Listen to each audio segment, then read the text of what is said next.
ഏലിയ ഒന്നാം തിങ്കൾ. ലൂക്കായുടെ സുവിശേഷം 23-ാം അധ്യായം 33 മുതൽ 43 വരെയുള്ള വാക്യങ്ങളുടെ വിശകലനം. യേശുവിനെ ക്രൂശിൽ തറയ്ക്കുന്നു. ഏറ്റവും ക്രൂരമായ ഒരു വധശിക്ഷയാണ് കുരിശുമരണം.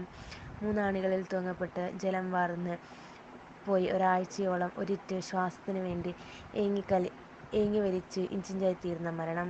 എന്നാൽ കുരിശിലേറ്റുന്നതിന് മുൻപ് തന്നെ ശിരസ്സ് മുതൽ പാദം വരെ നിലമുഴുകുന്ന പോലെ തല്ലിച്ചതച്ച് കീറിമുറിച്ച് മരണനിമിഷത്തിനായാണ് യേശുവിനെ കുരിശിലേറ്റുന്നത്.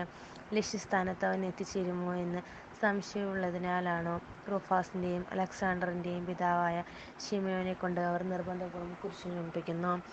എന്നിട്ടും തന്നെ ഉപദ്രവിച്ചവരോട് അവൻ ക്ഷമ കാണിക്കുന്നു. അവർ ചെയ്യുന്നതെന്തെന്ന് അവരറിയുന്നില്ല. അവരോട് ക്ഷമിക്കണമേ. മസ്തിഷ്കക്ഷണം ചെയ്യപ്പെട്ട പോലെ അത്ര ശത്രുതയോടെയാണ് അവർ അവൻ്റെ രക്തത്തിനായി മുറവിളി കൂട്ടുന്നത്. അവൻ്റെ രക്തം ഞങ്ങളുടെ മേലും ഞങ്ങളുടെ മക്കളുടെ മേലും വീണുകൊള്ളട്ടെ. അറം പറ്റിയ പോലെ ആദ്യം ദേവാലയം. ആ വംശവും ഇന്നും ആ വാക്കിനാൽ ശാപമേറ്റു വാങ്ങിക്കൊണ്ടിരിക്കുകയാണല്ലോ. ശരീരത്തെ കൊല്ലുന്നവരെ ഭയപ്പെടേണ്ട, ശരീരത്തെയും ആത്മാവിനെയും കൊല്ലുന്നവരെ ഭയപ്പെടുവിൻ എന്ന വചനം തന്നെയാണ് അവർ ചെയ്യുന്നതെന്തെന്ന് അവർ അറിയുന്നില്ല എന്ന് ഉച്ചരിക്കുമ്പോൾ യേശു അർത്ഥമാക്കുന്നത്. തൻ്റെ ശരീരത്തെ എത്ര കീറിമുറിച്ചാലും എത്ര പീഡിപ്പിച്ചാലും തൻ്റെ ആത്മാവ് ദൈവത്വകരങ്ങളിൽ ഭദ്രമാണ് എന്ന ഉദ്ഘോഷണമാണ് കുരിശിലെ ഈ പ്രാർത്ഥനയിലൂടെ യേശു അർത്ഥമാക്കുന്നത്. തനിക്കെന്ത് സംഭവിക്കുന്നു എന്നത് അത്ര പ്രധാനമല്ല. അതുകൊണ്ടാണല്ലോ യേശു പറഞ്ഞത്, ജെറുസലേം പുത്രിമാരെ, എന്നെ ഓർത്ത് നിങ്ങൾ കരയേണ്ട, നിങ്ങളെയും നിങ്ങളുടെ കുഞ്ഞുങ്ങളെയും ഓർത്ത് കരയുവിൻ. കുഞ്ഞുങ്ങൾക്ക് ജന്മം നൽകിയ പല അമ്മമാരും അവരെ ഓർത്ത് ഇന്ന് കരഞ്ഞുകൊണ്ടിരിക്കുകയാണ്.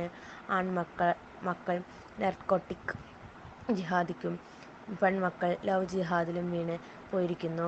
സത്യവിശ്വാസം നഷ്ടപ്പെട്ടിരിക്കുന്നു. പ്രായത്തിൻ്റെ ചാബല്യവും ലഹരിയുടെ അടിമത്തവും ദുഷ്ടസ്വാധീനങ്ങളും കണ്ട് അമ്മമാരുടെ ചങ്ക് തകർന്നതുപോലെ മക്കളെ ജനിപ്പിക്കേണ്ടിയിരുന്നില്ല എന്ന് ചിന്തിച്ചു പോകുന്ന അവസ്ഥ. പക്ഷേ ഹൃദയം തകരുന്ന അമ്മമാരുടെ രോദനം കർത്താവ് കൈക്കൊള്ളുക തന്നെ ചെയ്യും. മോനിക്ക അഗസ്റ്റി സംഭവം ഇന്നും അർത്ഥവത്താണ്. സ്വന്തം കുരിശുകൾ യേശുവിൻ്റെ കുരിശിനോടൊപ്പം ചേർത്ത് വെച്ച് തകർച്ചയിലും ഉച്ചത്തിൽ ദൈവത്തെ സ്തുതിക്കുക. മക്കളെ പാപാന്തകരത്തിൻ്റെ ചങ്ങലയിൽ ചിതറും